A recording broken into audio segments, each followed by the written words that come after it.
हरे कृष्ण कृष्ण कृष्ण हरे हरे कृष्ण कृष्ण कृष्ण कृष्ण हरे हरे हरे हरे। ओम अज्ञानतिमिरान्धस्य ज्ञानाञ्जनशलाकया चक्षुरुन्मिलितं येन तस्मै श्रीगुरवे नमः। श्रीचैतन्यमनोभीष्टं स्थापितं येन भूतले स्वयं रूपः कदा मह्यं ददाति स्वपदान्तिकं।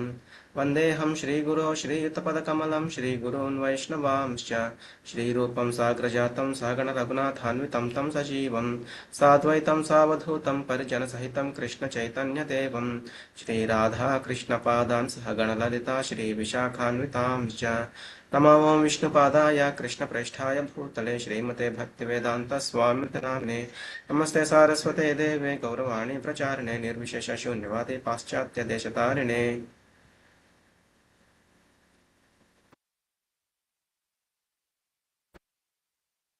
हे कृष्ण करुणा सिंधो दीनबंधो जगत्पते गोपेश गोपिका कांता राधा कांत नमोस्तुते तप्त कांचन गौरांगी राधे वृंदावनेश्वरी वृषभानुसुते देवी प्रणमामि हरिप्रिये वाञ्छाकल्पतरुभ्यश्च कृपा सिन्धुभ्य एव च पतितानां पावनेभ्यो वैष्णवेभ्यो नमो नमः। जय श्री कृष्ण चैतन्य प्रभु नित्यानंद श्री अद्वैत गदाधर श्रीवासादि गौर भक्तवृंद हरे कृष्णा कृष्णा कृष्णा हरे हरे हरे राम राम राम हरे हरे हरे कृष्णा कृष्णा कृष्णा हरे राम राम राम हरे हरे।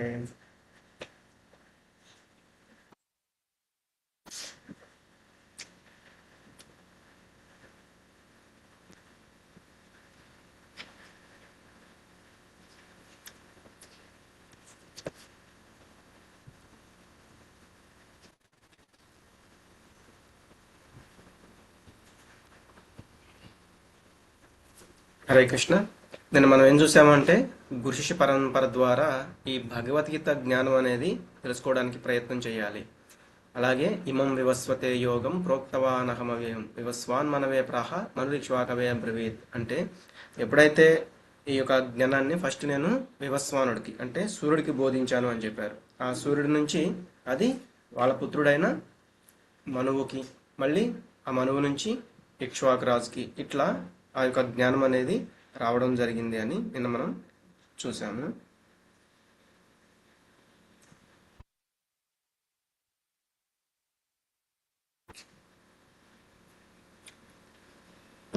ఇంకా ఆ గురుష్య పరంపర ద్వారా మాత్రమే దీన్ని అర్థం చేసుకోవడానికి ప్రయత్నం చేయాలి. ఎందుకు రాజర్షులు అలాగే చూస్తూ వచ్చారు, కానీ ఎక్కడో అది నష్టం జరిగింది. కాబట్టి నీకు మళ్ళీ ఈ భగవద్గీత జ్ఞానాన్ని అనేది నీకు మళ్ళీ నేను వివరించడం జరుగుతుంది అని చెప్తున్నారు. ఎందుకు అంటే అది ఎక్కడో నష్టం జరిగింది, ఆ లింక్ అనేది కట్ అయింది. కాబట్టి నువ్వు నా భక్తుడివి అలాగే మిత్రుడివి, దీన్ని అర్థం చేసుకోగలవు అని నాకు తెలుసు. కాబట్టి ఈ యొక్క జ్ఞానం అనే దాన్ని నువ్వు అర్థం చేసుకోగలవనే ఒక ఉద్దేశంతో నేను నీకు వివరిస్తున్నాను అని చెప్పిన తర్వాత అప్పుడు అర్జునుడికి డౌట్ వచ్చింది, ఇది ఎలా సాధ్యమైంది? నువ్వు నేను మ్యాక్సిమం ఒకేసారి ఇక్కడ ఈ భూమి మీదకి వచ్చాము, కానీ నువ్వు ఇంతకు ముందే ఎప్పుడో వివస్వానుడికి అంటే సూర్యుడికి చెప్పాను అంటున్నావు, దాన్ని నేను ఎలా అర్థం చేసుకోవాలి అని అడిగారనమాట. దానికి భగవంతుడు చెప్పారు, నీకు నాకు చాలా జన్మలు గడిచాయి, అవన్నీ కూడా నీకు గుర్తులేవు. ఎందుకు? నీవు జీవాత్మవి కాబట్టి నీకు గుర్తులేవు, అవన్నీ కూడా నాకు గుర్తున్నాయి అని చెప్పిన తర్వాత, అలాగే ఈ భూమి మీదకి ఆయన ఎందుకు అవతరిస్తారు, అవతరించిన తర్వాత సాధువులను రక్షించడము, దుర్మార్గులను శిక్షించడము, ధర్మ సంస్థాపన చేయడము, ఇలా ఈ 3 కారణాల కోసము నేను అవతరిస్తాను అని చెప్పడం జరిగింది. మనమేమో జన్మలు తీసుకుంటూ ఉంటాము, ఆయనేమో అవతారాలు తీసుకుంటూ ఉంటారు అనేది కూడా చూసాము. అలాగే ఆయన యొక్క జన్మలు అంటే ఆయన యొక్క అవతారాలు, కర్మలు దివ్యమైనవి అన్నమాట అన్నీ కూడా. మరి వాటిని ఎవరైతే సంపూర్ణంగా అర్థం చేసుకోగలరో వాళ్ళు ఈ యొక్క భౌతిక లోకానికి రావాల్సిన అవసరం అనేది ఉండదు అని కూడా చెప్పారు. అలాగే వీతరాగ భయక్రోధ అంటే ఆసక్తి, మమకారం అనే ఆసక్తిని, భయాన్ని, అలాగే క్రోధాన్ని విడిచిన చాలామంది ఇంతకు ముందే నన్ను చాలామంది చేరుకున్నారు అని చెప్పారనమాట. అలాగే తాత్కాలికమైన కోరికల కోసము, తాత్కాలికమైన భోగాల కోసము, తాత్కాలికమైన వాటి కోసము మీరు దేవతలను పూజిస్తూ ఉంటారు అని అది కూడా చెప్పారు. తర్వాత చాతుర్వర్ణ్యం మయా సృష్టం గుణకర్మ విభాగశః అంటే ఈ చాతుర్వర్ణ్యాలు 4 ఈ వర్ణాలు ఏవైతే ఉన్నాయో బ్రాహ్మణ, క్షత్రియ, వైశ్య, శూద్ర ఇవన్నీ కూడా నా నుంచే వచ్చినాయి. అంటే నేనే వాటిని సృష్టించాను, కానీ నేను వాటిలో ఉండను అని కూడా భగవంతుడు చెప్పారు. మన గుణ కర్మ విభాగశః అది ఎలా విభజించారు? మన యొక్క గుణాలను బట్టి. మనం సత్వగుణంలో ఉంటే బ్రాహ్మణులము, అలాగే రజోగుణంలో ఉంటే క్షత్రియులము, రజోగుణము తమో గుణము కలిసి ఉంటే వైశ్యులము, తమో గుణంలో ఉంటే శూద్రులము అనమాట. కాబట్టి వారి యొక్క గుణాలను అనుసరించి వారు చేసే కర్మలను బట్టి వాళ్ళకి ఈ వర్ణాలు అనేవి ఉన్నాయి అని కూడా నిన్న చూసాము. అలాగే భగవంతుడికి చేయవలసిన కర్మలు ఏవి లేవు, కానీ ఇతరులకి ఇక్కడ చూసాం మనం. మన అందరికీ ఇక్కడ 16వ శ్లోకంలో చూస్తే 15వ శ్లోకంలో చూస్తే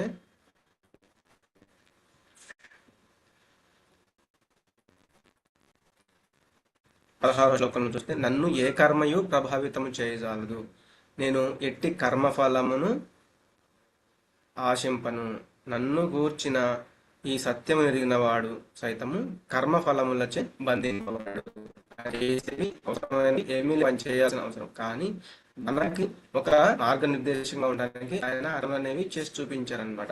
అలాగే పూర్వకాలమున ముక్త పురుషులందరూ నా దివ్యతత్వపు ఈ అవగాహనతోనే కర్మలను వరించి ఉండేది. కావున నీవు కూడా వారిని అనుసరించుచు నీ కర్మను అనురింపుము. అందుకే ఇక్కడ భగవంతుడు కూడా చెప్తున్నారు ఏమని, నువ్వు వాళ్ళని అనుసరిస్తూ అంటే పూర్వతరం కృతం అంటే ఆ పూర్వులు ఎవరైతే ఉన్నారో ఆ పూర్వకాలంలో ముక్త పురుషులందరూ నన్ను చేరుకున్నారు, నువ్వు కూడా వాళ్ళని గనక ఫాలో అవ్వగలిగితే నువ్వు నన్ను చేరుకోగలుగుతావు అని చెప్తున్నారు. అలాగే ఈరోజు శ్లోకం కిం కర్మ కిమకర్మేతి కవయోప్యత్ర మోహితాః తత్ కర్మ ప్రవక్ష్యామి యజ్ఞాత్వా మోక్షసే అశుభాత్. కర్మ అనగానేమో మరియు అకర్మ అనగానేమో నిర్ణయం బుద్ధిమంతులు సైతము భ్రాంతున్నారు. కనుక కర్మ అనగానేమో ఇప్పుడు నేను వివరించను, దాన్ని తెలుసుకుని నీవు అన్ని అశుభముల నుండి ముక్తుడవు కలవు. అంటే ఇందాక చెప్పినట్లుగా పూర్వపు ఆ ప్రామాణిక భక్తులు ఎవరైతే ఉన్నారో వాళ్ళని అనుసరించాలి. ఏంటంటే వివేకమైన వాళ్ళు అంటే చాలా తెలివి గల వాళ్ళు కూడా ఏంటంటే ఒక్కొక్కసారి భ్రాంతి చెందుతారనమాట. ఇది కర్మ లేకపోతే అకర్మ, అంటే నేను జస్ట్ ఒక మంచి పని చేస్తున్నానా లేకపోతే ఇది భగవంతుడి ప్రత్యాదం చేస్తున్నానా అనేది వాళ్ళు అర్థం చేసుకోలేకపోతున్నారని కూడా చెప్పారు.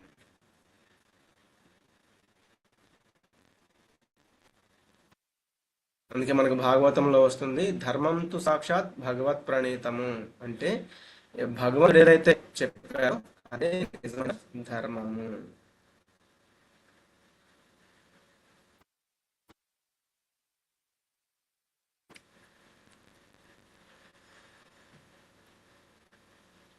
కర్మణో హ్యపి బోద్ధవ్యం బోద్ధవ్యం చ వికర్మణః అకర్మణశ్చ బోద్ధవ్యం గహనా కర్మణో గతి.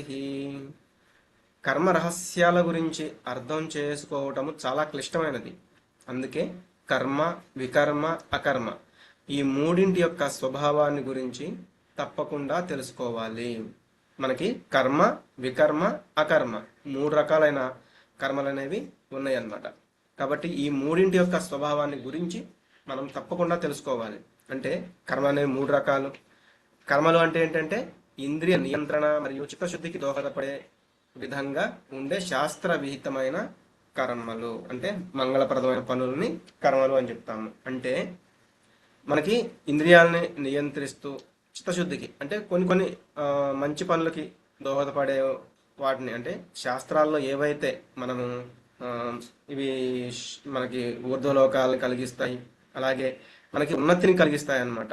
ఇవి ఏవైతే ఉన్నాయో అంటే వేదాల్లో మనకి ఎట్లా అయితే ట్రాఫిక్ సిగ్నల్స్ అని అంటే అవి ఎలా ఉంటాయో మనం వాటిని ఎలా అయితే పాటించాలో అలా అనమాట. అలా మనము కర్మలు చేస్తాం, వీటి వల్ల మనకి మంచి అయితే వస్తుంది.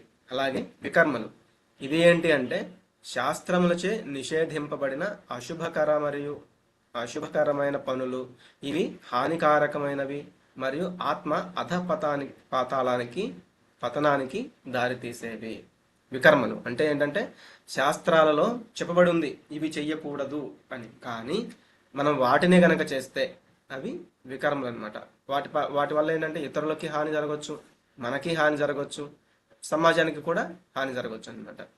లాస్ట్ది ఏంటంటే అకర్మలు అంటే ఫలాసక్తి లేకుండా కేవలము భగవంతుని ప్రీతి కోసం మాత్రమే చేసే పనులు. ఇప్పుడు ఇక్కడ మనకు డౌట్ రావచ్చు, మరి కర్మలకి అకర్మలకి డిఫరెన్స్ ఏంటి అని. సపోజ్ మనం ఒక ఒక హాస్పిటల్ కడుతున్నాము, ఒక హాస్పిటల్ మన దగ్గర డబ్బు ఉంది కాబట్టి ఒక హాస్పిటల్ కట్టాము, తర్వాత దానికి మన పేరు పెట్టుకుంటాము. అంతా కూడా ఏంటంటే నా దగ్గర ఇది ఉంది, నేను దీనిని ఇతరుల కోసం మంచి పనులకే ఉపయోగించాను, కానీ అందులో భగవంతుడు నాకు ఇది ఇచ్చాడు, భగవంతుడు వల్లే నేను ఇదంతా సాధ్యం అవ్వగలుగుతుంది, ఇది భగవంతుని యొక్క కృప అని మనం భగవంతుని చేర్చగలిగితే అది అకర్మ అనమాట. అలా కాకుండా భగవంతుడు అనే ఒక కేంద్రంగా లేకపోతే మనం నిస్వార్థం అయితే ఉంది, కానీ మనకి మన పేరు లేకపోతే మన భావితరాలకి పేరు రావాలని, లేకపోతే ఏదో ఒకటి అంటే జస్ట్ ఇవి చెయ్యాలి కాబట్టి ఇది మంచిది కాబట్టి చేస్తున్నాము అనుకోవడం అంతా కూడా కర్మలు అనమాట. కాబట్టి ఈ రెండింటిలో కూడా చాలామంది వివేకులు అనే వాళ్ళు కన్ఫ్యూజ్ అయిపోతూ ఉన్నారు అని చెప్తున్నారు. ఇంకా మనం ఇది కనుక చూస్తే అకర్మ, కర్మ, వికర్మ ఎవరి కోసం అంటే అకర్మలు ఏంటి, అన్ని కర్మలు కూడా మనం కృష్ణుడి కోసమే చేయాలి. ఆఖరికి మనం ఏదైనా అంటే ఒక వంట చేసాం, అది భగవంతుడు సమర్పించి మనం తీసుకుంటాం అనమాట, అది అకర్మ. కర్మ అంటే ఏంటంటే మనం వంట చేసాము, దాన్ని మనమే తీసుకుంటాం, అంటే మనం వండుకుంటాము, మనం తింటూ ఉంటాము. వికర్మ అంటే ఏంటంటే అసలు వేరే వాళ్ళు లాక్కుని మనము తినేస్తూ ఉంటాం అనమాట. వేరే వాళ్ళకి సంబంధించిన వాటన్నిటిని కూడా మనం తీసుకుని తింటూ ఉంటాం. అంటే మనకి ఈశోపనిషత్తులో చెప్తారు, ఈశావాస్యమిదం సర్వం యత్కించ జగత్యాం జగత్ తేన తెక్తేన భుంజీత మాకృత కస్య సిద్ధనం అని. అంటే భగవంతుడు ఏంటంటే ప్రతి ఒక్కళ్ళకి ఏదేది అవసరమో ఆయన అన్నిటిని కూడా సమకూర్చారు, కానీ మనం ఏంటంటే ఒకళ్ళది ఒకళ్ళు దోచుకోవడానికి, ఒకళ్ళది ఒకళ్ళని మనం లాక్కోవడానికి ప్రయత్నాలు చేస్తూ ఉంటాం అనమాట. అవన్నీ కూడా వికర్మలు అని ఇక్కడ మనం చూడవచ్చు. తర్వాత వాళ్ళ వైఖరి ఎలా ఉంటుంది, ఇంద్రియ తృప్తి కోసం కోరిక ఉండదు. అకర్మలో ఏంటంటే మనకి అంటే ఇది నేనే భోగించాలి అనే కోరిక అనేది ఉండదన్నమాట. ఇది ఏదైనా కూడా ఋషికేశుడు మన ఇంద్రియాలకే అధిపతి కాబట్టి అతని ఇంద్రియాలు మనం సంతృప్తి పరిచాము అంటే ఆటోమేటిక్గా మన ఇంద్రియాలన్నీ కూడా సంతృప్తి చెందుతాయి అని ఆ యొక్క జ్ఞానం కలిగి ఉండడము, అందులో కర్మ చేయడము అకర్మ అవుతుంది అనమాట. కర్మ అంటే ఏంటంటే ఇందా చూసినట్లుగానే శాస్త్రాల ప్రకారంగా అంటే ఉంటుంది కదా, అర్థ కామ మోక్ష ఇట్లా. అంటే మనం ధర్మంగా ధనాన్ని సంపాదిస్తాము, దాన్ని ధనం అంటే అర్థం వస్తుంది, దానికి ధర్మం వస్తుంది, దాన్ని మనకు సంబంధించిన స్వలాభాలు అనమాట, అంటే మనకు సంబంధించిన కోరికలను తీర్చుకోవడానికి ఉపయోగిస్తూ ఉంటాం. శాస్త్రాల్లో ఎలా అయితే చెప్పబడిందో, ధర్మబద్ధంగా ఉండడం ఎలా అయితే చెప్పబడిందో అలా చేస్తామన్నమాట, అది కర్మ అవుతుంది. వికర్మ ఏంటంటే చెయ్యకూడని పనులు, అంటే వేద నిషేధాలకి వ్యతిరేకంగా చేస్తూ ఉండడం. అలాగే మరి దానివల్ల వచ్చే ఫలితం ఏంటి, మనం అకర్మలో కనుక ఉండగలిగితే ఆధ్యాత్మిక ఆనందాన్ని పొందడం, అంటే సచ్చిత్ ఆనందం అనమాట. ఎల్లప్పుడూ కూడా మనం ఆనందంగానే ఉంటాం, అంటే మనము మొదట్లో ఎప్పుడైతే ఎలా అయితే ఈ భౌతిక ప్రపంచానికి రాకముందు ఎలా ఉన్నారో అలా ఉంటాం అనమాట. కర్మ అంటే మంచి రియాక్షన్ అయితే వస్తుంది, అంటే మనం మంచి పనులు చేస్తాం కాబట్టి కొన్ని భోగాలు అయితే అనుభవిస్తాము, కొన్ని ఊర్ధ్వలోకాలకు వెళ్ళి కాకపోతే మళ్ళీ జన్మ అనేది తీసుకోవాలి. చెడు ప్రతిచర్య అంటే దీనివల్ల ఏంటంటే మనం పతనానికి చెందుతూ ఉంటాము, అది చెడు రియాక్షన్ అనేది మనకి కల్పిస్తూ ఉంటుంది. ఇక్కడ కూడా మనం చూడొచ్చు, కర్మ అంటే ఏంటంటే మనం నలుగురికి దానం చేస్తూ ఉంటాము, కానీ సెంటర్గా భగవంతుడు అయితే ఉండడు, కానీ మంచి పనులు అనేవి చేస్తూ ఉంటాము. వికర్మ అంటే ఎవరెవరినో మర్డర్ చేస్తాం, రేప్ చేయడం, ఇవన్నీ ఏంటంటే వికర్మలోకి వెళ్తాయి అనమాట. ఒకరిపైన దాడి చేయడం, ఇవన్నీ కూడా. కాబట్టి ఇవి అలాగే మనం చేయాల్సింది ఏంటంటే మనం చేసే ప్రతి ఒక్క కర్మలో కూడా భగవంతుణ్ణి జోడిస్తే అది అకర్మ అవుతుంది. అంటే మన కోసం మనం వండుకుంటే అది కర్మ. మనం భగవంతుడికి సమర్పించి మనం దాన్ని తీసుకునే ఆ యొక్క ఆ, కోరిక, అదే ఆ యొక్క జ్ఞానము అనేది మనం తెలుసుకున్నామంటే అది అకర్మ అవుతుంది అనమాట.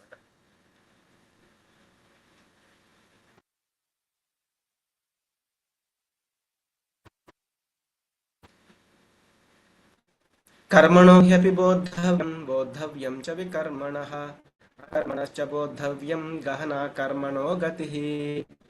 కర్మగతులను అవగాహన చేసుకునుట అత్యంత కష్టము కనుక కర్మయననేమో వికర్మయననేమో అకర్మయననేమో ప్రతి ఒక్కరూ చక్కగా ఎరుగవలెను.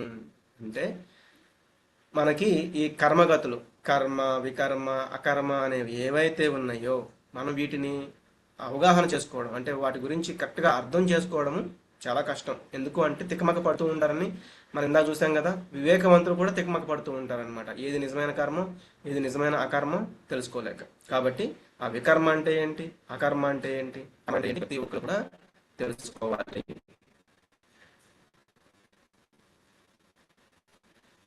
कर्मण्यकर्म यः पश्येत् अकर्मणि च कर्म यः स बुद्धिमान् मनुष्येषु సయుక్త కృత్స్న కర్మకృత్. కర్మయందు అకర్మను మరియు అకర్మయందు కర్మను గాంచువాడు మనుజులలో బుద్ధిమంతుడైనవాడు. అట్టివాడు అన్ని రకముల కర్మల యందు నియుక్తుడైనను దివ్య స్థితి యందున్నవాడే యగును. అంటే కర్మయందు అకర్మను మనం చూస్తూ ఉంటాం అన్నమాట. ఇప్పుడు ఒక్కొక్కసారి దేవాలయాల్లో మనం చూస్తూ ఉంటాము, వాళ్ళు కూడా ఏంటంటే వాళ్ళు ఏదో ఒక కర్మ అనేది చేస్తూనే ఉంటారు. వాళ్ళకి సంబంధించిన ఆ, కర్మలు అంటే వాళ్ళకి సంబంధించిన పనులు అనేవి చేస్తూనే ఉంటారు. కానీ మనం ఏమనుకుంటాము అంటే వాళ్ళు పని చేస్తున్నారు, మనము పని చేస్తున్నాము, రెండు సేమే కదా అనుకుంటాము. కానీ మనం ఏంటంటే మన యొక్క ఇంద్రియ భోగం కోసము లేకపోతే ధర్మంగా సంపాదిస్తూ ధర్మంగా ఖర్చు పెడుతూ ధర్మంగా ఉండడానికి మన ప్రయత్నం చేస్తూ ఉన్నాము. కానీ వాళ్ళు ఏంటంటే వాళ్ళు చేసే చిన్న పని కూడా భగవంతుని సెంటర్గా చేసుకుని చేస్తున్నారనమాట. కాబట్టి అది ఎవరైతే పర్ఫెక్ట్గా చూడగలరో వాళ్ళేంటి అకర్మలో కర్మను చూడగలరు, కర్మలో అకర్మను కూడా అంటే అకర్మలో కర్మని కర్మలో అకర్మని కూడా చూడగలడు. అట్లా ఎవరైతే చూడగలుగుతున్నారో వాళ్ళు బుద్ధిమంతుడు అని చెప్తున్నారు. అట్టివాడు అన్ని రకముల కర్మల యందు నియుక్తుడైన దివ్య స్థితి అందున్నవాడే అగును. అంటే చూడడానికి వాళ్ళు ఏదో పనులు చేస్తూ ఉన్నట్టు మనకు కనపడుతూ ఉంటారు, సేమ్ మనం చేస్తున్నట్లుగానే. సపోజ్ ఒక మనం డ్రైవింగ్ చేస్తూ ఉంటాము, వాళ్ళు కూడా డ్రైవింగ్ చేస్తూ ఉంటారు. కాకపోతే వాళ్ళు భక్తులకి ఏదో ప్రచారం చేయడానికి ఒక డ్రైవింగ్ చేస్తూ వాళ్ళు ఎక్కడికో వెళ్తూ ఉంటారు, మనం మాత్రం మన పనుల మీద డ్రైవింగ్ చేస్తూ బయటికి వెళ్తూ ఉంటాము. ఇట్లా ఇంకా చాలా ఎగ్జాంపుల్స్ అన్ని మనం చూడొచ్చు. అలాగే మనం ఏంటంటే ఏదో ఒకటి అంటే ఒక ఒక నిమిషం అదే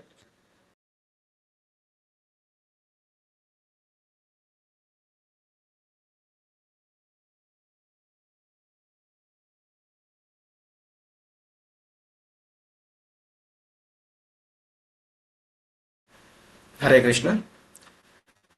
కాబట్టి అంటే ఇంకా చాలా ఎగ్జాంపుల్స్ అనేవి చూడవచ్చు అనమాట.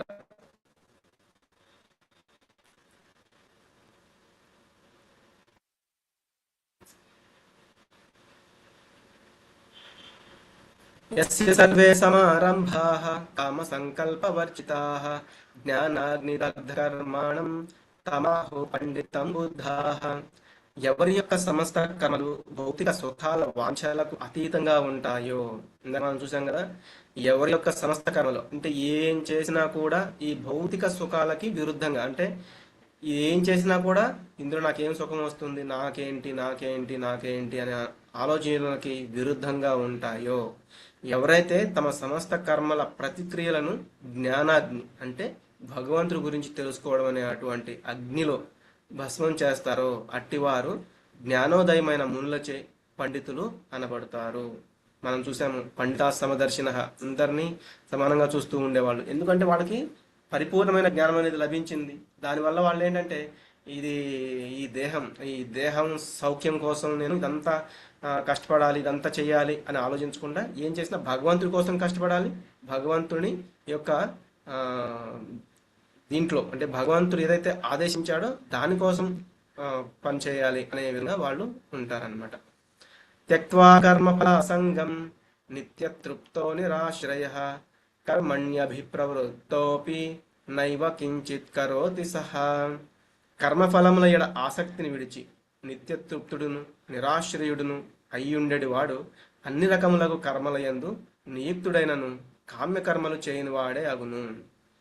సేమ్ మనం చెప్పుకున్నదే ఏంటంటే ఏం చేసినా కూడా కర్మఫలాల పట్ల ఆసక్తి అనేది ఉండదు. అంటే ఇప్పుడు మనకు ఒక 1,00,000 రూపాయలు రావాలి, ఏదో ఒక కాంట్రాక్ట్ ఒప్పుకున్నాం, లేకపోతే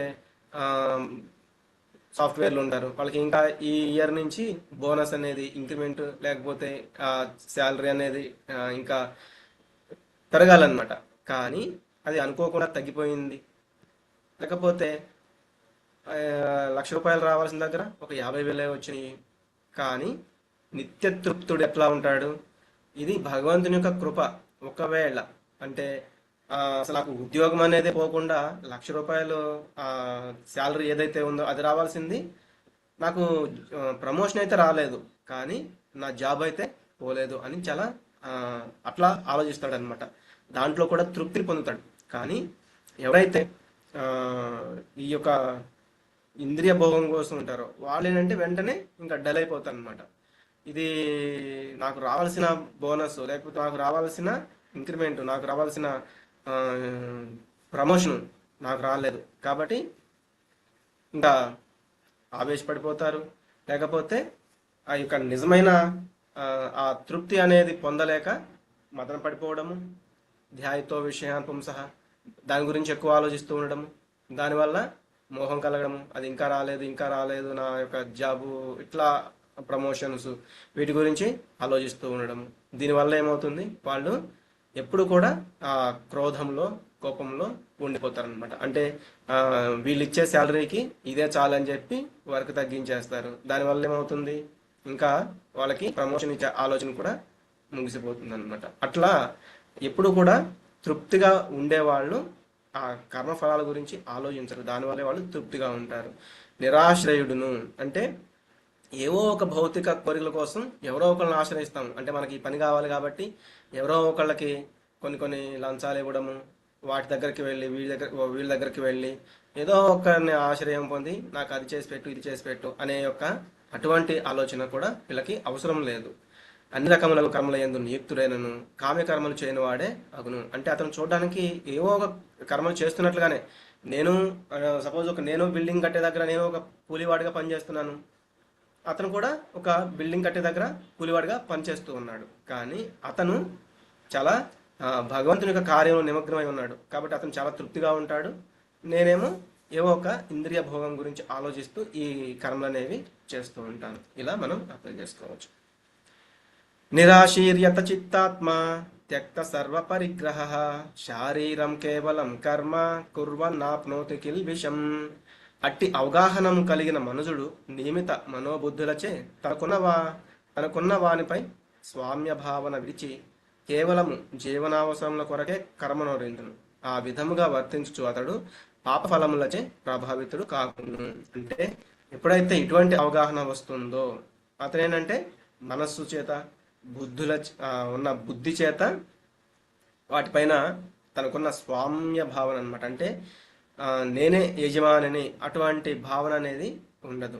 కేవలము జీవనావసరములు అంటే నేను జీవించాలి, నా కుటుంబం జీవించాలి, ఇట్లా ఆలోచిస్తాడు తప్ప ఇంకా ఇంకా కూడబెట్టుకోవాలి, ఇంకా ఇంకా దోచుకోవాలి అనే ఆలోచన అయితే అతనికి ఉండదు. ఆ విధంగా వర్తించుచు అతడు పాప ఫలాలు మనకి ఏంటంటే ఇంకా ఇంకా దోచుకోవాలి, ఇంకా ఇంకా సంపాదించాలి, ఇంకా ఇంకా కూడబెట్టాలి, ఇట్లా ఎంత చూసినా కూడా తర్వాత అది మనకి అది పాపమే అవుతుందన్నమాట. దానివల్ల మనకే కాదు మన యొక్క తర్వాత తరాలు కూడా, ఎందుకంటే ఇది ఆదర్శంగా తీసుకుని వాళ్ళు కూడా మనం చాలా చోట్ల చూస్తూ ఉంటాం, రాజకీయాలలో కానీ కొన్ని వాటిల్లో మనం చూస్తూ ఉంటాం అనమాట. వాళ్ళ కొడుకులు ఇట్లా ఏంటి అంటే వాళ్ళు ఆ పాప ఫలాలు అంటే ఎవరైతే వాళ్ళ యొక్క పెద్దవారు ఉన్నారో వాళ్ళని చూసి నేర్చుకుంటూ వీళ్ళు కూడా పాపాలని చేస్తూ వెళ్తూ ఉంటారు. కానీ భగవంతుని యొక్క అవగాహన కలిగిన వాడు ఏంటంటే ఇటువంటి పాప ఫలాలకి ప్రభావితుడు కాడు. యదృచ్ఛాలాభ సంతుష్టో ద్వంద్వాతీతో విమత్సరః సమసిద్ధావసిద్ధౌ చ కృత్వాపి న నిబ కృత్వాపి న నిబధ్యతే. యాదృచ్ఛికముగా లభించిన దానితో సంతుష్టుడగువాడును, ద్వంద్వాతీతుడును, అసూయ లేనివాడును, జయాపజయములందు స్థితుడై ఉండేవాడును అగు మనుజుడు కర్మలను వనరించునను ఎన్నడను బంధితుడు కాడు. యాదృచ్ఛికంగా యాదృచ్ఛికంగా లభించిన దాంతో ఇందా చెప్పుకున్నాం కదా, మనకి పెద్ద యాక్సిడెంట్ అవ్వాల్సింది ఏదో ఒక చిన్న చిన్న ఫ్రాక్చర్ అంటే చిన్న కట్టేసుకుంటే ఒక వారం రోజులు తగ్గిపోతుంది, ఇట్లా అయిపోతుంది అనమాట. కానీ దాని కూడా ఇది అసలు నాకు ఇది జరగాల్సింది కూడా కాదు, నాకు భగవంతుడు ఇలా శిక్ష వేశాడు అని అనుకోవడం వేరే, అంటే అది ఇంద్రియ భోగంలో ఉంటుందన్నమాట. కానీ ఎప్పుడు కూడా లభించిన దాంతో సంతుష్టుడైన వాడు ఎలా ఉంటాడు, నాకు ఇంకా పెద్ద యాక్సిడెంట్ జరగాల్సింది కానీ ఇట్లా చిన్నగా గీసుకుని వెళ్ళిపోయింది, ఇది భగవంతుని యొక్క కృప అని అతను అలా తీసుకుంటాడు అనమాట. ద్వంద్వాతీతుడు, అసూయ లేనివాడు, జయపజయాలందు కూడా స్థితుడై ఉండేవాడు నాకు మనుషుడు కర్మలకు వలరించుచున్నాను ఎన్నడూ బంధితుడు కాడు. కాబట్టి ఎప్పుడు కూడా స్థిరంగా ఉండాలి, ఇది మనం 2వ అధ్యాయంలో చూసాం కదా. కాబట్టి అలా స్థిరంగా ఉండడం అలవాటు చేసుకోవాలి. మాత్రా స్పర్శాస్తు కౌంతేయ శీతోష్ణ సుఖకరా ఆగమాపాయినో నిత్యాః తాం స్థితిక్షస్వ భరత. కాబట్టి ఆ శీత ఉష్ణ అవి వచ్చిపోతూ ఉంటాయి, నువ్వు వాటిని ఓర్చుకోవడం అలవాటు చేసుకోవాలి, నేర్చుకోవాలి. అంతేగాని బాగా చలిగా ఉందని బాధపడిపోవడం, బాగా వేడిగా ఉందని బాధపడిపోవడము, ఈ భౌతిక లోకము అంతా కూడా అలాగే ఉంటుంది. కాబట్టి వాటిని ఓర్చుకోవడం నేర్చుకోవాలి. ఓకే, హ్యాండిల్ చేస్తారా? నేను మర్చిపోయాను.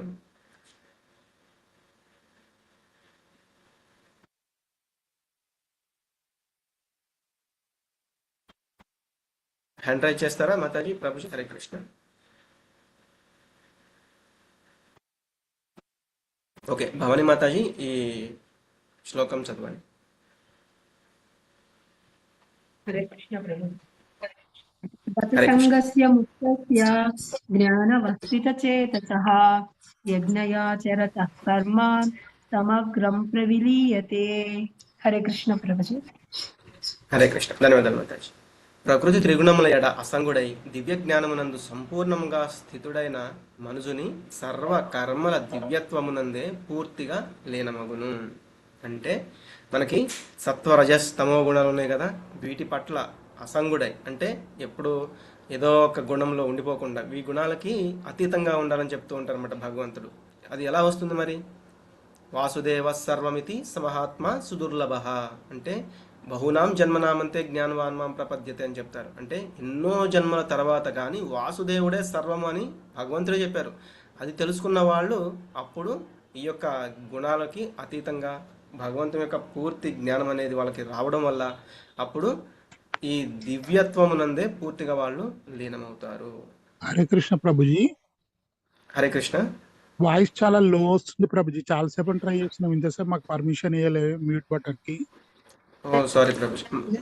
వినిపిస్తుంది బానే. హరే కృష్ణ ప్రభుజీ, మాకు వాయిస్ ఓకేనే ఉంది, వాల్యూమ్ కరెక్ట్ ఓకే ఉంది. అక్కడ లేదు ఓకే. మాతాజీ, వినపడట్లేదు పర్లేదు వినపడట్లేదు. మాకు కనబడుతుంది, అందరికి కనబడుతుంది. పర్లేదు. ఎవరైతే కొంచెం వాయిస్ లోగా ఉందో వాళ్ళు ఒకసారి లీవ్ అయ్యి మళ్ళీ జాయిన్ అయ్యి చూడండి. ఎందుకంటే వస్తే మీరు అందరికీ కొంచెం లోగానే రావాలి, మిగతా వాళ్ళకి క్లియర్గానే ఉందంటున్నారు కాబట్టి ఒకసారి ట్రై చేయండి ఏమనుకోకుండా. ఒకసారి లీవ్ అయ్యి మళ్ళీ జాయిన్ అయ్యి చూడండి.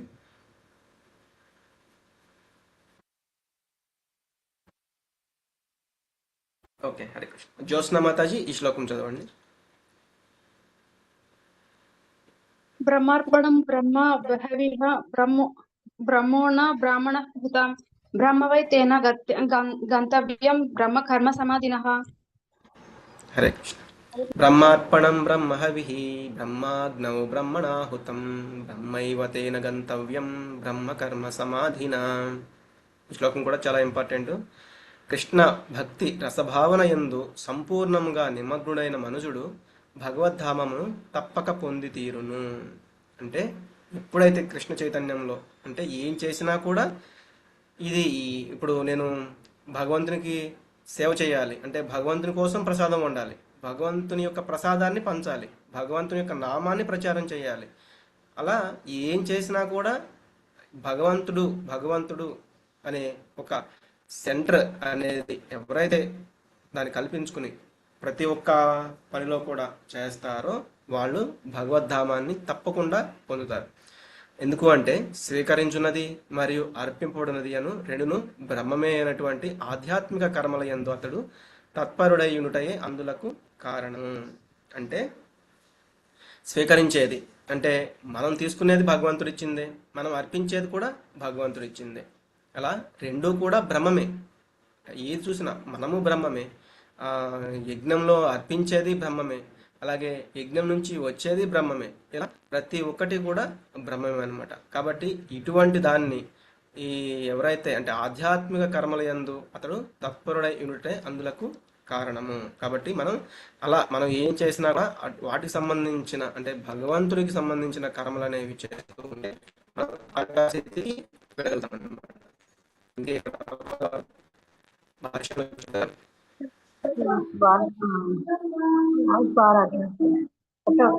మ్యూట్లో ఉండండి. హరే కృష్ణ.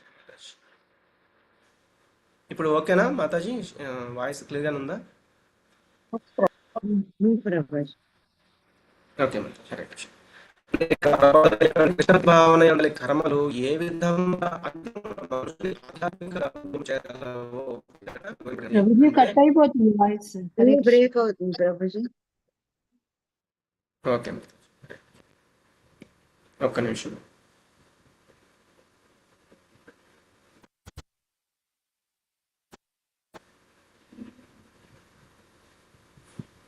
ఒక్క నిమిషం మాతాజీ.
హరే కృష్ణ హరే కృష్ణ కృష్ణ కృష్ణ హరే హరే హరే రామ రామ రామ హరే హరే.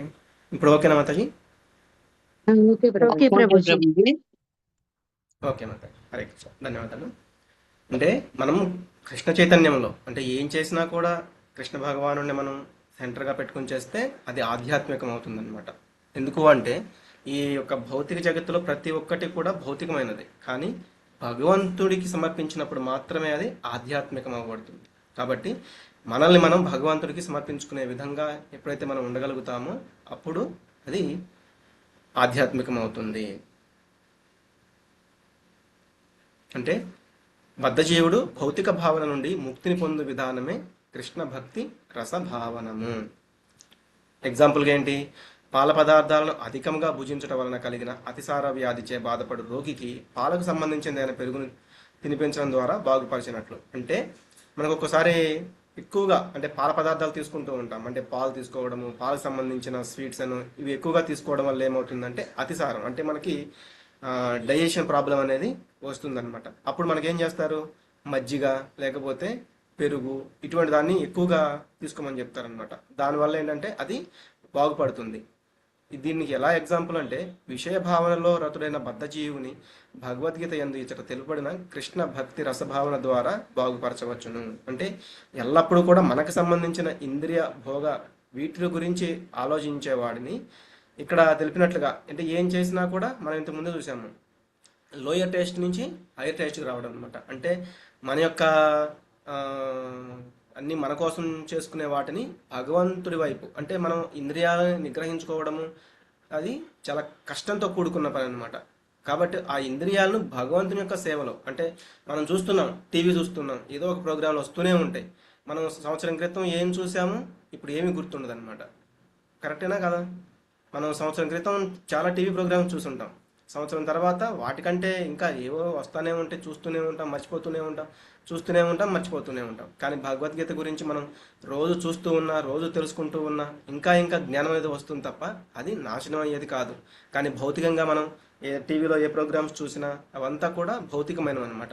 అదే టీవీలో భగవంతుడికి సంబంధించిన విషయాలు, ప్రవచనాలు ఇవన్నీ మనం చూస్తూ వింటూ ఉన్నాం అనుకోండి, అది మనల్ని ఆధ్యాత్మికంగా ముందుకు తీసుకెళ్తుంది. కాబట్టి ఆ లోయర్ టేస్ట్ అయితే ఏదైతే ఉందో మనం దాన్ని వదిలిపెట్టేసి హైయర్ టేస్ట్ వైపు వెళ్ళాలి. అలాగే అంతేగాని అసలు నేను టీవీ చూడకుండా కళ్ళు మూసుకుని కూర్చుంటాను అనుకోవడము అది కష్టం అనమాట. ఎందుకంటే ఆ కళ్ళను మనం మూసుకునే కొంతసేపు మాత్రమే ఉండగలం. తర్వాత ఈ రోజు కాకపోతే రేపు, రేపు కాకపోతే ఇంకొక వారం, వారం కాకపోతే నెలకైనా మళ్ళీ మన యొక్క ఇంద్రియాలు అటువైపే ప్రేరేపిస్తూ ఉంటాయి. కాబట్టి మనం ఇంద్రియాలను ఏం చేయాలంటే అణచడం కాదు, భగవంతుని యొక్క సేవలో భగవంతుడి గురించి తెలుసుకోవడం, భగవంతుని యొక్క అర్చామూర్తులని చూడడం, ఇటువంటి విషయాల పట్ల గనక మనం నిమగ్నం చేయగలిగితే అప్పుడు మన ఇంద్రియాలు ఏం చేస్తాయి అంటే మన యొక్క బుద్ధి చెప్పినట్లుగా వింటాయి. దానివల్ల మనం ఆధ్యాత్మికమవుతాము, భౌతికం నుంచి బయటపడతాము. భౌతిక జగమునందలి కర్మలు ఎంత ఎక్కువగా విష్ణువు కొరకై నిర్వహించబడునో అంత అధికంగా వాతావరణం ఆధ్యాత్మికంగా రూపొందగలదు. కాబట్టి మనం మన యొక్క చుట్టుపక్కల ఉండే వాతావరణం అంతా కూడా భగవంతుడి గురించి చర్చించే యొక్క ఆ వాతావరణం అనేది కనుక ఉంటే మనము భగవంతుణ్ణి ఎల్లప్పుడూ కూడా మర్చిపోకుండా, అందుకే always remember Krishna, never forget Krishna అంటారు. అంటే ఎల్లప్పుడూ కూడా భగవంతుడి గురించి ఆలోచించండి, ఎప్పుడు భగవంతుడి గురించి మర్చిపోవద్దు. ఉండటానికి రెండు ఒకేలాగా ఉంటాయి, కానీ రెండు సార్లు చెప్తున్నారు అనమాట. ఓకే, నెక్స్ట్ లావణ్య కుమార్ ప్రభుజీ శ్లోకం చదవండి. హరే కృష్ణ ప్రభుజీ. హరే కృష్ణ.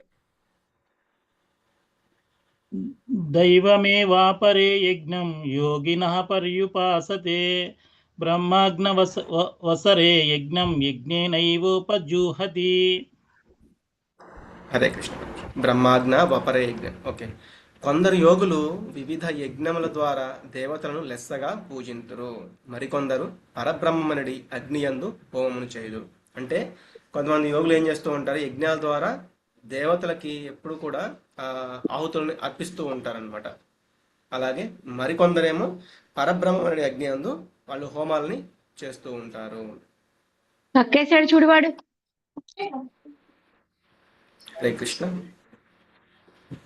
అంటే ఇక్కడ ఏం చెప్తున్నారంటే ఇంతకు పూర్వము వివరించిన రీతి కృష్ణ భక్తి భావంలో విద్యుక్త ధర్మ నిర్వహణ యందు నియుక్తుడైన వాడు పూర్ణయోగి, అంటే అతను ప్రథమ శ్రేణి యోగి అని పిలువబడతాడు. కానీ అటువంటి యజ్ఞంలోనే దేవతార్చమునందు వనరించు వారును కలరు. ఇంకొందరేమో పరబ్రహ్మమును లేదా భగవాను నిరాకారతత్వముని ఉపాసింతురు, అంటే శూన్యాన్ని.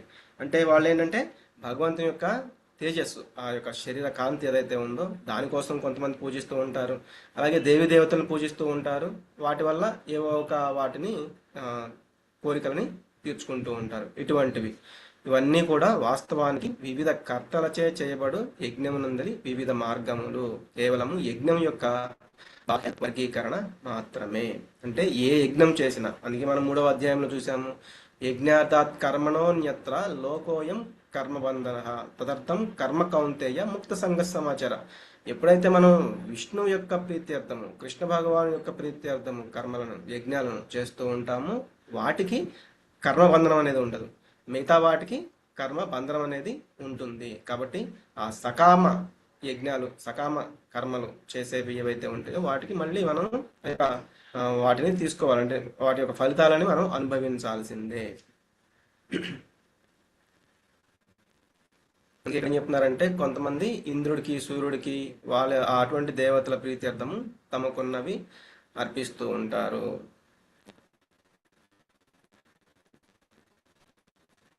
ఓకే, నెక్స్ట్ సుజాత మాతాజీ. హరే కృష్ణ ప్రభుజీ. హరే కృష్ణ. పారాయణం చేయడం ప్రభుజీ. ఎస్ మాతాజీ. స్తోత్రాదీనింద్రియాణన్యే సంయమాగ్నిషు జుహ్వతి సప్తాదీన్ విషయానన్య ఇంద్రియాగ్నిషు జుహ్వతి. హరే కృష్ణ ప్రభుజీ. ధన్యవాదాలు మాతాజీ. ధన్యవాదాలు హరే ప్రభు. కృష్ణ. కొందరు అంటే నిష్ట కలిగిన బ్రహ్మచారులు శ్రవణాది కార్యములను మరియు ఇంద్రియములను మనోనిగ్రహమనడి అగ్ని యందు హోమము చేయగా, మనం చూస్తాము బ్రహ్మచారులు ఏం చేస్తూ ఉంటారు, వేదాలని పఠిస్తూ ఉంటారు, ఆ యొక్క వాటినన్నిటిని కూడా వింటూ ఉంటారు గురువుల నుంచి. ఇట్లా వాళ్ళు వినడం అనేది కూడా ఏంటి, ఇంద్రియాలని అంటే అదే టైంలో వాళ్ళు ఏదో ఒక వేరే వేరే విషయాల గురించి వాళ్ళ యొక్క వినడం, అంటే ఆ శ్రవణం అనే దాన్ని పెట్టొచ్చు. కానీ అందుకే మనం ఇక్కడ చూడండి, హోమము యజ్ఞము అంటే ఆ యజ్ఞకుండము తీసి దాంట్లో అవన్నీ వేయడము ఇదే కాదనమాట. మనం చేసే ప్రతి ఒక్క కర్మ కూడా ఒక యజ్ఞం లాంటిది. మనం 3వ అధ్యాయంలో చూసాం అదే. కాబట్టి ఇక్కడ ఆ శ్రవణాది కార్యములను మరియు ఇంద్రియములను అంటే వాళ్ళు వినేవి ఇట్లా ఆ అగ్ని యందు హోమం చేస్తున్నారు. మరికొందరు అంటే నియమితమైన గృహస్థులు మనం ఏం చేస్తున్నాము, ఇంద్రియార్థములను ఇంద్రియములనడి అగ్ని యందు అర్పింతురు. అంటే మనం ఎప్పుడైతే ఇంద్రియ భోగ విషయాలని ఆ యొక్క అంటే వాటిని మళ్లించుకోవడానికి అగ్ని యందు అర్పిస్తూ ఉంటాం. అంటే కొంతమంది ఏం చేస్తూ ఉంటారు, వాళ్ళ యొక్క భోగ వాంఛలని తగ్గించుకుంటూ ఉంటారనమాట. ఇలా బ్రహ్మచారి, గృహస్థుడు, వానప్రస్థుడు, సన్యాసి అనే 4 ఆశ్రమాలు ఉంటాయి. ఇట్లా వాళ్ళు ఆ బ్రహ్మచారిగా ఉన్నప్పుడు వేదాలని పఠిస్తూ ఉంటారు, గురువుల నుంచి మొత్తం శ్రవణం చేస్తూ వాటిని వల్లే వేస్తూ ఉంటారు కదా, మళ్ళీ వాటిని చెప్తూ వాటిని ఆచరిస్తూ ఉంటారనమాట.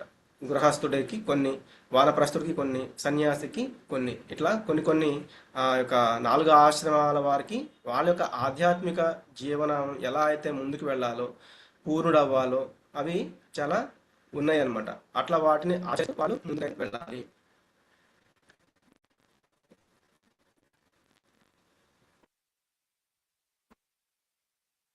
లావణ్య మాతాజీ, హరే కృష్ణ. శ్లోకం చదవండి.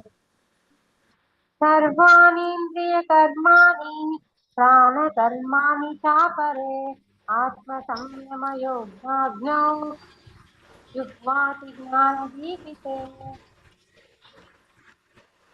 హరే కృష్ణ. ఇంద్రియ మనోమయము మరియు ఆత్మానుభవమును సాధించగోరు ఇంకొందరు ఇంద్రియ కర్మలను మరియు ప్రాణవాయువు కర్మలను మనోనియమనడి అగ్నియందు ఆహుతులుగా అర్పిస్తారు. అంటే అంటే మన యొక్క ఇంద్రియాలని అలాగే మనస్సుని వాటి పట్ల నియమాలు అంటే ఎలా వాటిని వాటిని నియంత్రించాలో ఆత్మానుభవ మార్గం అనమాట. అంటే నేను ఆత్మని, దేహం కాదు, ఇట్లా సాధించగోరే వాళ్ళు ఏంటంటే ప్రాణవాయువుని. మనకి ఇది 6వ అధ్యాయంలో వస్తుంది, దాన్ని అక్కడ ఇంకా చూడొచ్చు అనమాట. పతంజలిచే సృష్టించబడిన యోగ పద్ధతి ఇచ్చట తెలుపబడినది. అంటే ఈ రోజుల్లో ఉన్న ఈ యొక్క యోగా కాదు, భగవంతుడు చెప్పిన ఆ యోగము అనేది మనం 6వ అధ్యాయంలో చూస్తామన్నమాట. అందులో కొన్ని రకాలు ఉంటాయి. అపాన వాయువు అధోముఖంగా ప్రసరించగా, వ్యానవాయువు సంకోచము వ్యాకోచములకు కారణమగును. ఇట్లా ప్రాణవాయువు, అపాన వాయువు ఇట్లా మనలోనే అంటే కిందున్న వాయువు పైకి వెళ్తూ ఉంటుంది, పైన ఉన్న వాయువు కిందికి వెళ్తూ ఉంటుంది. ఇవంతా కూడా మనం 6వ అధ్యాయంలో చూడొచ్చు. నెక్స్ట్ ఉమామాతాజీ, హరే కృష్ణ.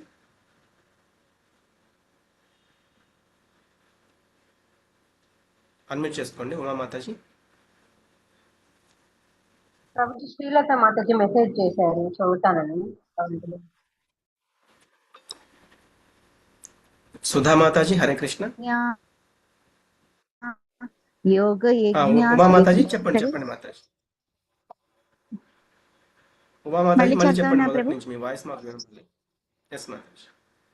కట్ అయిపోతుంది. ఓకే ప్రభు, హరే కృష్ణ. ద్రవ్య యజ్ఞ, తపో యజ్ఞ, యోగ యజ్ఞ తాపరే స్వాద్వా యజ్ఞాన యజ్ఞాశ్చ యత్తయ సంసిత వ్రతాః. హరే కృష్ణ ప్రభుజీ. ధన్యవాదాలు మాతాజీ.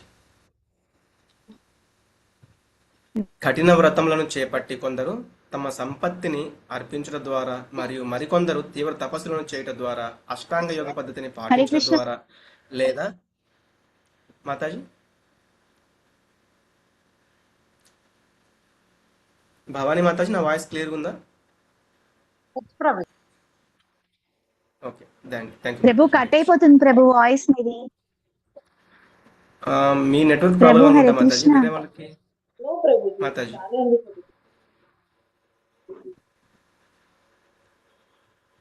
బానే సారీ మాతాజీ, లావణ్య మాతాజీ, సారీ. ఓకే మాతాజీ, క్లియర్గానే ఉంది. కఠిన వ్రతములను చేపట్టి కొందరు తమ సంపత్తిని అర్పించడం ద్వారా మరియు మరికొందరు తీవ్ర తపస్సులను చేయుట ద్వారా అష్టాంగ యోగ పద్ధతిని పాటించడం ద్వారా లేదా దివ్య జ్ఞాన పురోగతికై వేదాధ్యయనము స్మరించుట ద్వారా జ్ఞానవంతులగుదురు. అంటే కొంతమంది ఏంటంటే చాలా చాలా కఠినంగా ఉండే వ్రతాలను చేపడతా ఉంటారనమాట. మనకి చూస్తూ ఉంటాము, వ్రతాలు ఉంటాయి, వాటికి సంబంధించి అంటే మౌనంగా ఉండాలి, మాట్లాడకూడదు, ఇటువంటివి. లేకపోతే ఉపవాసాలు ఎక్కువగా చేస్తూ ఉంటారు. ఇట్లా అంటే కొంతమంది అంటే వాళ్ళు చేయగలిగిన ఆ వ్రతాలు అనేవి చేపడుతూ ఉంటారు. కొంతమంది ఏంటంటే వాళ్ళ దగ్గర ఉన్న ధనం ఏదైతే ఉందో వాటిని దానం చేస్తూ ఉంటారు. కొంతమంది ఏమో తీవ్రమైన తపస్సులు చేస్తూ ఉంటారు. అలాగే అష్టాంగ యోగ పద్ధతిని పాటించే వాళ్ళు కొంతమంది. వీళ్ళంతా కూడా కొంతమంది ఏంటి మళ్ళీ వేదాధ్యయనం అంటే వేదాలని అధ్యయనం చేసి జ్ఞానాన్ని సంపాదిస్తూ ఉంటారనమాట. ఇట్లా కొన్ని ఎగ్జాంపుల్స్ అనేది ఇక్కడ ఇవ్వడం జరిగింది.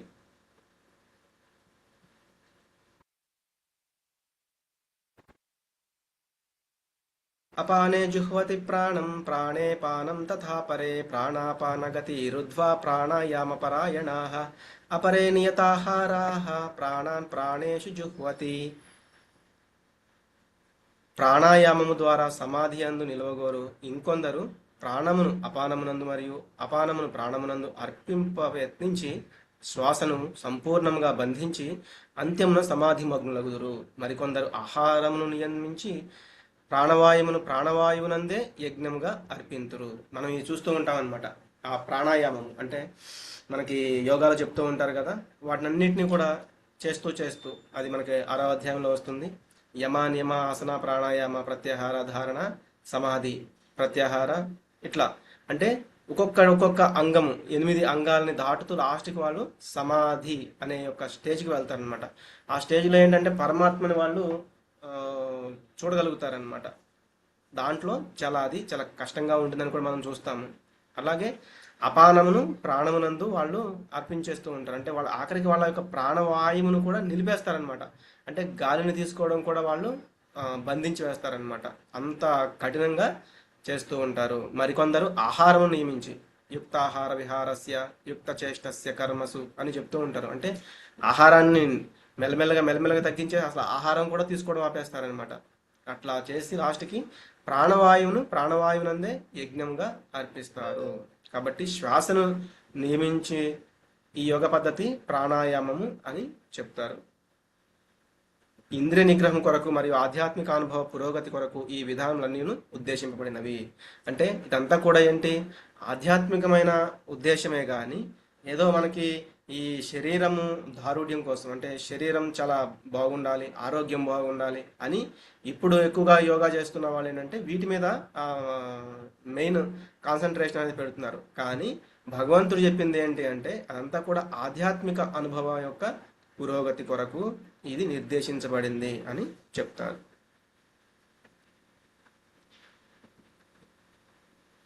సుధామాతాజీ ఈ శ్లోకం చదవండి. సర్వేప్యేతే యజ్ఞవిదో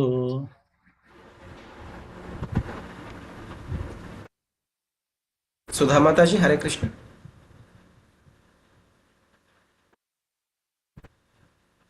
ఓకే, లావణి కుమార్ ప్రభు చదివండి శ్లోకం.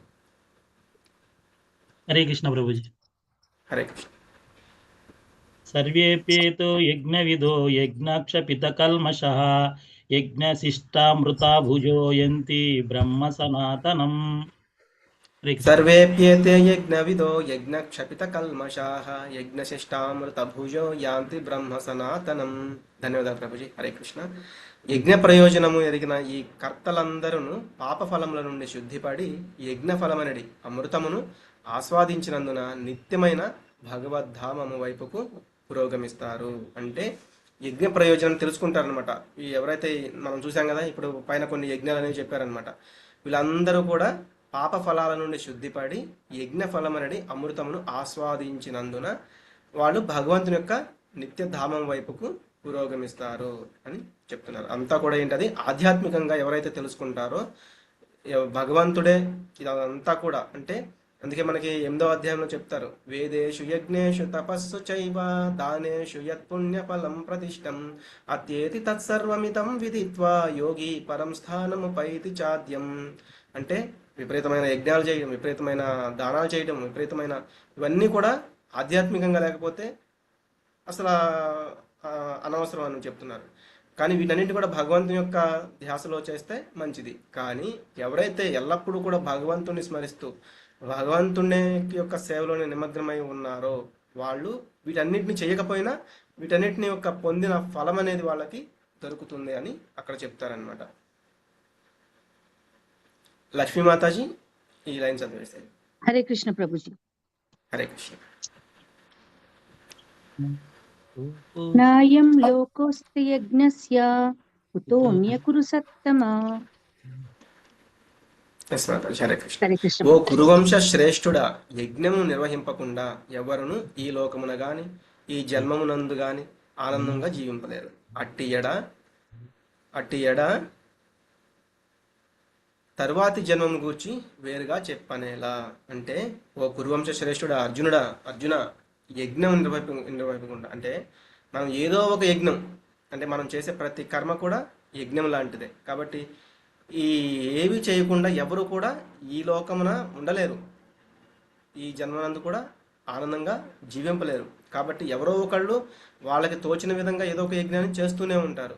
కాబట్టి వాళ్ళకి ఈ జన్మలోనే ఆనందం ఉండదు అంటే ఇంకా తర్వాతి జన్మ గురించి మనం ఇంకా ఆలోచించవలసిన అవసరమే లేదు. ఎందుకంటే వాళ్ళు ఇంకా అంతకంతకు పతనం చెందుతారు అనేది భగవంతుని యొక్క ఉద్దేశం అన్నమాట.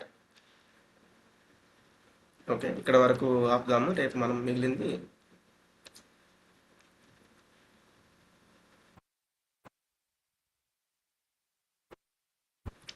హరే కృష్ణ.